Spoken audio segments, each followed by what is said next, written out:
So, well, if you don't mind, we move to the next point, and the next session is with Michael. Michael will present a paper about implications of the value added on the insights obtained from the use of big data analytics in the external audit. Michael is professor at Rutgers University, and well, I asked him something about his personal skills, and he said, well, I like Prado Museum. This is the one thing that you have to know, that Saturday will be the day for Prado Museum, but now the day is for yours. Yeah, thank you. And Sunday I'm going to the Valley of the Fallen, but I don't want to mention that in case it's controversial here in in Spain, right? The Valley de Cows. Anyway, I'm going to try and go very quickly. I'm standing up. I just prefer to stand if you don't mind. Okay, so I'm going to go quickly because this is a somewhat longish presentation. And this presentation, I think, will be a good counterpoint to both Miklos and Helen's discussion, which was the sort of academic perspective, all right? But I think it's important to also understand what practitioners are doing, okay? And we have many practitioners in this room, right? Johan here, who is Deloitte Consulting, right? Marco here, who works with PwC, I think, in Switzerland, all right? And so their perspectives, I think, will be very different from that of academics, okay? And so this paper with my friend Glenn Gray, all right, what we did was what we call grounded research. I mean, that's just a fancy way of saying we just went and looked at the marketing material that's available on the web by the Big Four, all right, on their audit departments. I'm going to be very clear, all right? You're going to see a lot of language here that would be completely unexceptional if spoken by, for example, Johan, who works for Deloitte Consulting, all right? But this is all from the Big Four's audit sections, all right, on their web, okay? And the focus of them is on what they call big data analytics, right? Big data analytics, I'm sure you know, this is a definition from IBM, the use of advanced analytic techniques against very large, diverse big data sets that include structured, semi-structured, and unstructured data from different sources, and in different sizes from terabytes to zettabytes, all right? So these are very, very large indeed, all right? And they say you can ultimately fuel better, faster decision-making, modeling, and predicting of future outcomes and enhance business intelligence. Notice, all that is about adding profit to the company, right? Not about auditing, okay? But this paper is about how the big data analytics is used in the audit realm by the Big Four, okay?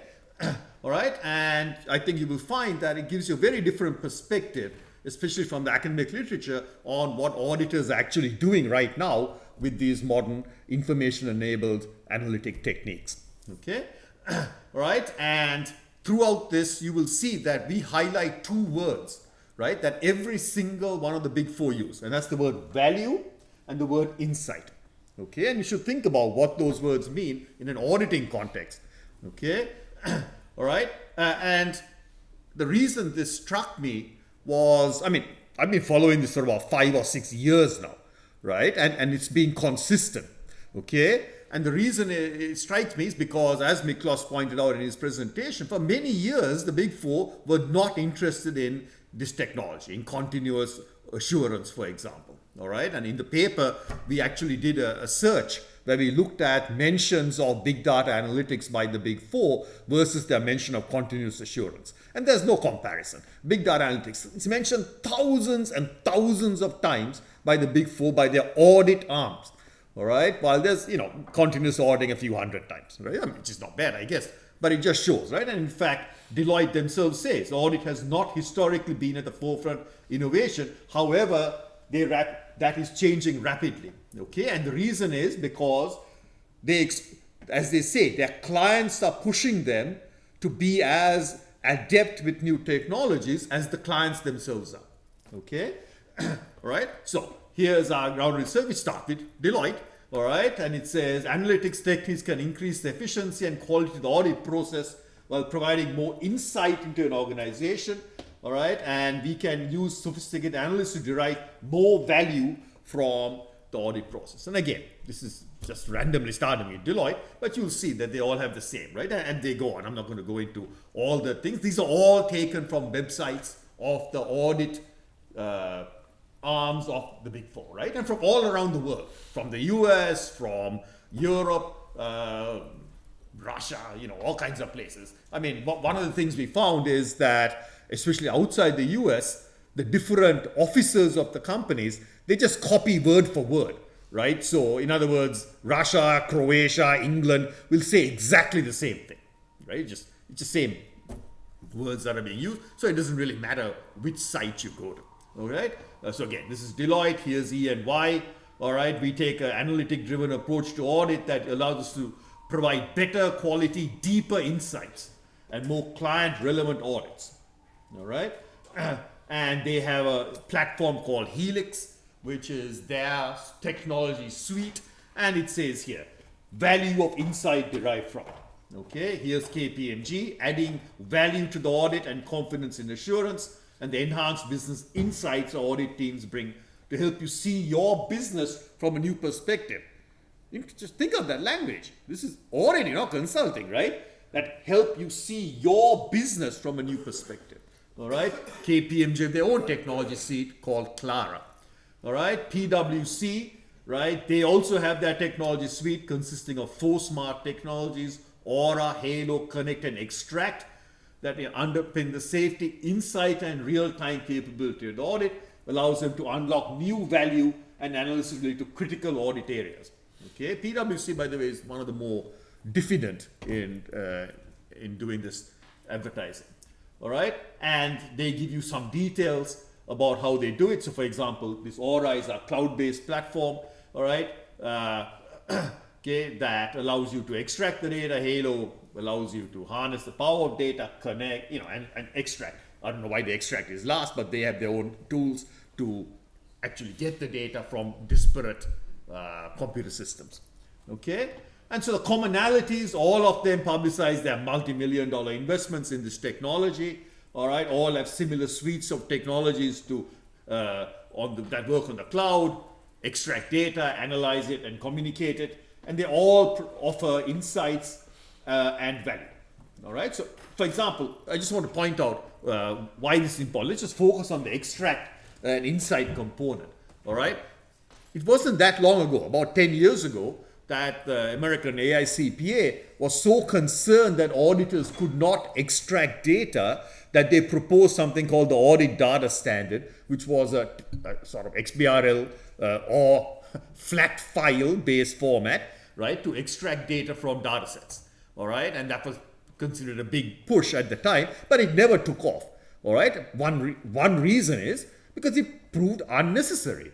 All right, already tools existed that enable companies to extract data. So there was no reason for auditors to come up with their own, reinvent the wheel on that front. And audit clients felt, why should we invest in something that is only of benefit to their auditor, right, and not to us? All right, so ADS sort of disappeared without trace. All right, and what that shows is that, oops, I think I clicked it too much. All right, is that it's becoming a lot easier to obtain the tools to do this kind of analysis. All right, it's not something that auditors have to develop themselves, and in fact, that's something that Miklos mentioned in his response to a question that was asked earlier about R and can't remember what the other tool was, right? That he was talking about. Okay, SAS, right? Something. All right. So that right. So. All right, and what's happening is that technology is now what we call dual use, right? That's a term that applies to technology that's applied in both the military and civilian sense, but it also applies in the sense that there is technology that is used for other purposes inside a business, but which auditors can then make use of themselves for their own purposes like extraction, data analysis, communication, and so forth. Okay, and that greatly reduces the cost of implementing BDA in an audit. All right, that I think is one of the major effects that has caused the Big Four to be much more interested in applying this technology, because it's just cheaper to do than when they had to build the technology themselves, like they had to do 10, 15, 20 years ago. All right? So, for example, auditors are routinely piggybacking, as Miklos said, on things like SAP, Oracle databases, Excel. None of these things they had to invent themselves. They can just make use of it. All right? And that, again, is a cost side benefit. Okay? And all these other things, Tableau, R, Caseware, SAS, ACL, Hadoop, all of these things are now available, and they are the basis of those technology suites that we saw, the Clara, the Helix, and so on. All right? They are versions of them or just directly used as is. Okay? However, but that's a demand, that's a supply side effect. There's also an important demand side effect, and that's what I want to really focus on for the remainder of the presentation. Okay? And for that, you have to ask, what do auditors hope to achieve by using big data analytics? All right? Is it solely to get a better audit? All right? I mean, that sounds a strange question, but after all, they were doing audits before they had big data analytics, right? So what does big data analytics bring to the table that they could not do before? Is it just cheaper audits, faster audits, more effective audits, or is it going beyond the audit? That's the question that is being raised by this advertising that they're doing. Okay? All right? In other words, what I think is happening is that we are going from big data audit analytics to big data analytics, right? Not specific to the audit. And that, I think, is a sort of revolution in what auditors are bringing to their clients. Okay? Because this is a dual use technology, it gives you insights that are not specific to an audit. It gives you insights that provide value about the business as a whole. All right? And the question then is, okay, if auditors have the ability to get insights about the business, all right, do they use it? Do they provide that to their clients? Or do they say, no, that's not our domain? Okay? In other words, do they do audits with one hand tied behind their back? And the answer is no, that is not what they're doing. They are advertising the fact that their auditors, in the course of doing an audit, are obtaining valuable insights, okay, about the general business. Okay? And they are saying to their clients, that is the value of hiring us as the auditors, that we go beyond compliance. Okay? All right, so again, they're explicit about this duality, right? KPMG says the value unlocked, the same data that informs the audit contains a wealth of valuable insights about our employees, processes, and technology. We unlock this value with over 50 benchmarks and KPIs run across the business. Or Deloitte. Our audit professionals will be able to discuss the business with client executives in a much more meaningful way. They'll be able to point out where we are seeing trends in customer behavior, operations, and other key business factors. All right? Now, I don't know about you, but I find that quite interesting that they would actually say all these things, right, in their websites. Okay? And so again, what should they do with these insights? Okay? I mean, if you recall, 20 years ago, right, the Sarbanes-Oxley Act passed Section 202 in the United States to ban consulting, right, by audit firms on the argument that it led to them to compromise the audit. Okay? Now, as a matter of fact, nothing in the Section 202 prevents doing this kind of big data analytics. We looked, we actually pulled out the legislation and looked at it, and there's nothing specific on that. Okay? And this duality makes it irresistible for auditors to offer higher value added. All right? And it effectively shifts the audit from a compliance activity to a profit driving one. All right? Profit driving for both the client and for themselves, obviously. Okay? Right? And, to see that difference, here is a traditional perspective by PwC on the audit, which by itself is a remarkable document, because it says here, all right, an audit is an examination of the financial report of an organization as presented in the annual report by someone independent of the organization. And then it goes on to say, what don't auditors do? One of the things they say they don't do is predict the future. The audit relates to a specific past accounting period. It does not judge what may happen in the future. I mean, I find that an amazing statement to make, given that they're responsible for a going concern opinion, right? But this is what they said, right? Okay, well, this is what PwC says now. Audit insights that generate business value. Our community of solvers uses an innovative approach to spot trends and detect anomalies, giving you a fresh perspective in your audit and a clearer window into your business. All right?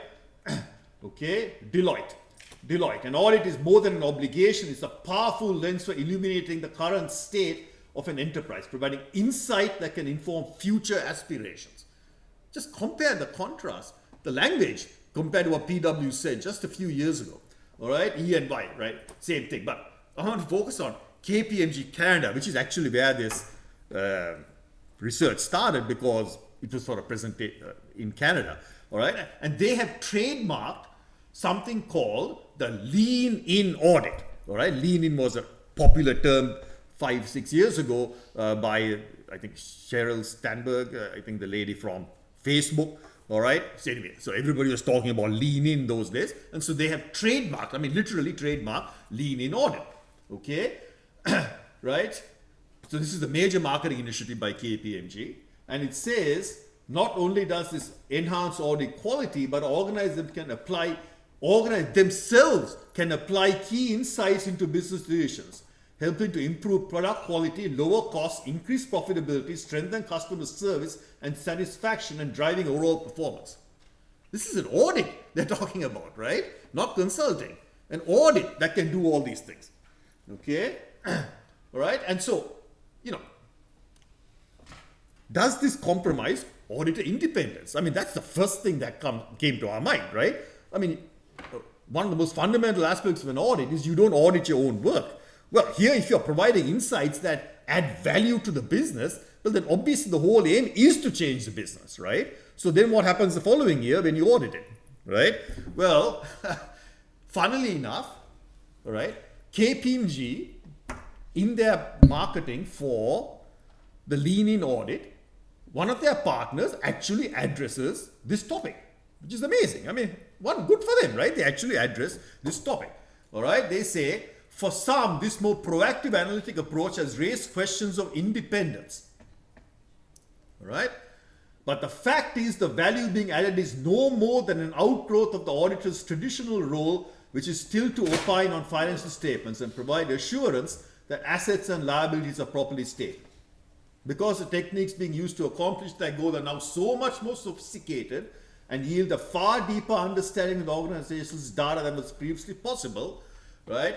The level of results provided to the client in the course of the audit has inherent added value in it. Auditors are not telling companies how to improve productivity or better manage risk. Rather, they're giving organizations an audit in which data analysts may yield insights into those areas. Insights that savvy companies can and should apply to improve business. Now, if you read this carefully, it's not at all clear what he's saying, right? He's saying, yes, our audits provide insights and value, right? But somehow, they're not telling you what to do. You will get the hint and do something, right? I mean, I have no idea what that means or how this avoids independence problems, but at least he raises it and says, no, don't worry about it, all right? And in any case, by revealed preference, looking at those advertisements, it is absolutely clear that the Big Four do not care about independence issues anymore in relation to big data analytics, right? They just don't care because they go ahead and they advertise value and insights provided without any concern whatsoever, all right? Okay, and this raises questions about what is actually happening in an audit, right? My co-author is very skeptical. He was an auditor. He came from the days in which the audit committee did not want auditors to spend any money, right? So the question he raises, and it's a good one, is if you provide all these insights, are you being paid for it, right? What is the conversation that the auditor is having with the audit committee when they say, well, in the course of doing this audit, we came up with all these valuable insights, right? Does the audit committee say, great, give it to us for free? Do they say, oh, we'll pay you for it through another engagement? Or are they paying for it through the audit? Who knows, right? We have no idea how this is actually happening. But I think it's that important, right? Especially in light of what Helen was saying. with the PCOB unclear about what's happening, to actually do some research to find out what precisely is the conversations that these auditors doing these kinds of lean-in audits are actually having with the audit committee. Okay, all right. So again, lots of questions which I'm not going to go into. We don't have time. We're almost out of it. I just want to say this: audit analytics, right, are becoming increasingly sophisticated. All right. I don't believe what Miklos and Ellen said, right? That regulations and standards are preventing auditors from using technology. That may have been true even 5 years ago. It is clearly not true today. They do not see regulations as constraints. Maybe they don't think about regulations at all anymore, right? So they're happily jumping into it. I mean, he mentioned process mining is not used by auditors. Process mining is being used by auditors, okay? Incredibly sophisticated ways in Europe. I don't know about in America, right? Okay, Marco, right, is an expert on, one of the world's leading experts in artificial intelligence, right? He works with PwC. I'm damn sure they're doing extremely sophisticated analytics.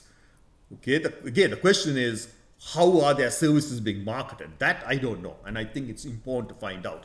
All right. And again, it's because of I'm almost finished. Because of the dual nature of this technology, it is virtually impossible to do an audit, use these highly sophisticated technologies, and not get insights about things that relate to the general business, that go beyond compliance, right?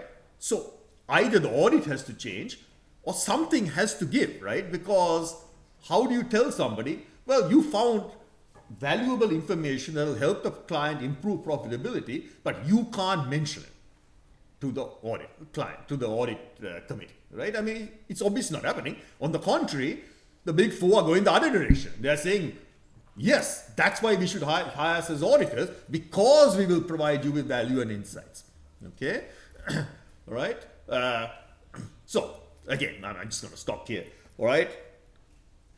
By revealed preference, right, the auditors have adopted a new vision of what an audit is. It's based on providing insights that add value to the client, that go beyond what certainly academics think of as a traditional independent audit. Now, is this all talk? Right? Are these actually happening in practice? How are they being paid to do these things? All right? We don't know the answers to any of these questions. So that's something that would be very helpful if people in the room who are actual auditors or who work with auditors can provide some insight. Maybe this is all talk, right? Maybe this is vision, what do you call it, vaporware, right? But it's been going on for years and years now, 5 years. That's a long time in today's world, all right? So presumably somebody is paying for these lean-in audits, right? And the question is, how is that changing our vision of what an audit is, all right? And this paper was really designed for researchers, right? Because I think for many researchers, especially the audit researchers who are not in AIS, and that's the majority of audit researchers, I don't think they have any idea about how the world has changed, right? They're still talking about algorithm aversion, right? I mean, this is not Helen, this is somebody else's paper, right? Not Helen's paper, right? Helen, aware of the limitations of it, but these people are just using language from another time and age, right? And they have no clue that the world of auditing has changed dramatically, all right? And if we are to be, relevant, we have to be aware of these things too, okay? All right, thank you.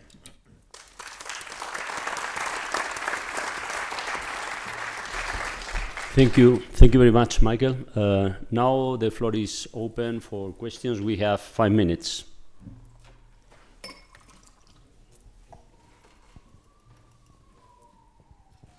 Hi, Professor Michael. Thank you for the presentation. I think one thing that confuses me is just because these auditors had access to the advanced technologies, the big data analysis tools, doesn't mean if they're not looking for business, value-adding insights, how can they just come across it?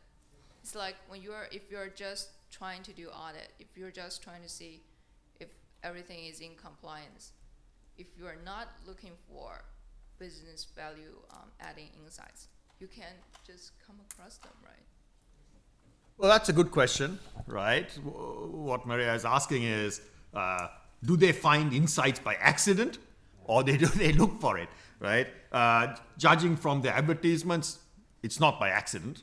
That's considered to be one of the central reasons why you would hire them, is because they will look for insights, right? But more fundamentally, understand what it means to be a dual-use technology, right?